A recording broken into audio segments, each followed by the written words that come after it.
आज मार्क्सवादी communist party Hanumangarh की बैठक हुई है और इस बैठक में 2023 के विधानसभा चुनाव को लेकर हमारी पार्टी कमेटी ने विस्तृत चर्चा की है। हम आने वाले विधानसभा चुनाव में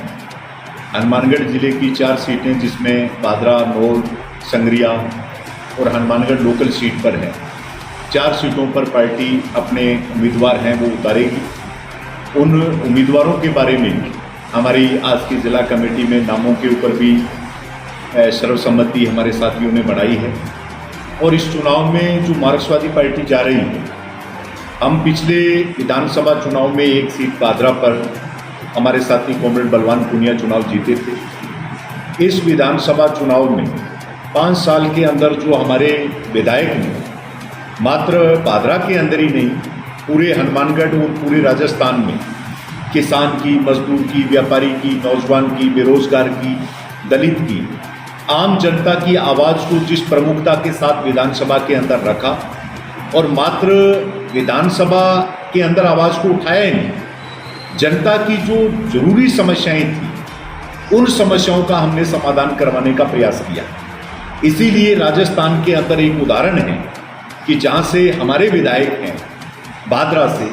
उस बादरा के अंदर बीमा क्लेम जिसको लेकर हमारे विधायक के नेतृत्व में जनता पहले जो लगातार 60 दिन तक बैंकों के आगे, एसडीएम दफ्तरों के आगे संघर्ष करती थी, आज हमारी पूरी पार्टी ने, हमारे एमएलए ने उसकी जो मॉनिटरिंग की, उसी का नतीजा है कि पूरे राजस्थान में सबसे ज़्यादा बीमा क्लेम है वो हमारे बादरा के अंदर मिला है। और हनुमानगढ़ ज़िले के अंदर जहाँ नहर के अंदर बाकड़ा का या सिद्धमुख का पानी का सवाल हो, हमारी पार्टी प्रमुखता से अगली कतार के अंदर रही। चाहे जनता के ऊपर और किसी प्रकार की सरकारों का संकट आया है, हमने प्रमुखता से संघर्ष लड़े। उन्हीं संघर्षों की बदौलत और बादरा के अंदर जो एक हमने विकास का मॉडल पेश किया कि चाहे वो शिक्षा के स्तर पर कॉलेज खुलवाने का सवाल हो, चाहे सड़कें बनवाने का सवाल हो, चाहे जर्जर खाड़ों की या नए खाड़ों को बनाने का सवाल हो, इस मामले के अंदर जनता का मार्क्सवादी पार्टी की तरफ ध्यान तेजी से आकर्षित हुआ है कि एक कम्युनिस्ट अगर प्रतिनिधि जीत के जाता है तो वो अपनी विधानसभा नहीं, पूरी जनता के सामने एक नज़ीर पेश करता है कि एमएलए के पास क्या ताकत होती है और एमएलए किस प्रकार जनता की समस्याओं का समाधान करवा सकता है। इसी मुद्दे को लेकर हम 4 सीटों के ऊपर जाएंगे और जनता से अपील करेंगे कि जनता एक ऐसी ताकत हमें बनाकर भेजे जिससे हम पूरे देश में आज जो संकट सांप्रदायिकता का है, आज इस देश के अंदर जो मुख्य चुनौती देश के संविधान को, लोकतंत्र को बचाने की है, उसके खिलाफ हम हमारी लड़ाई को तेज कर सके। और दूसरा अहम सवाल हमने रखा है कि आज देश के अंदर जो महंगाई है, वो चाहे गैस सिलेंडर के नाम पर है, चाहे वो पेट्रोल पदार्थों के नाम पर है, चाहे वो खाने पीने की चीज़ों के अंदर, दामों के अंदर भी टमाटर नसीब नहीं हो रहा है लोगों को, उसके खिलाफ हमने अभियान पूरे देश भर में बनाया है कि 1 से 7 सितंबर तक हमारी पार्टी का एक मेंबर जनता के बीच में जाएगा और जनता को लेके केंद्र सरकार के खिलाफ हल्ला बोलेगा, प्रदर्शन करके सरकार से मांग करेगा कि महंगाई के ऊपर नियंत्रण लगना चाहिए। ये प्रमुख आज की मीटिंग में हमने तय किया। नहीं, अभी जो अहम सवाल हमारा है कि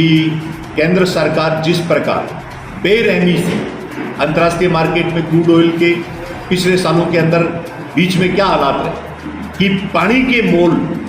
अंतर्राष्ट्रीय मार्केट में क्रूड ऑयल, लेकिन केंद्र सरकार ने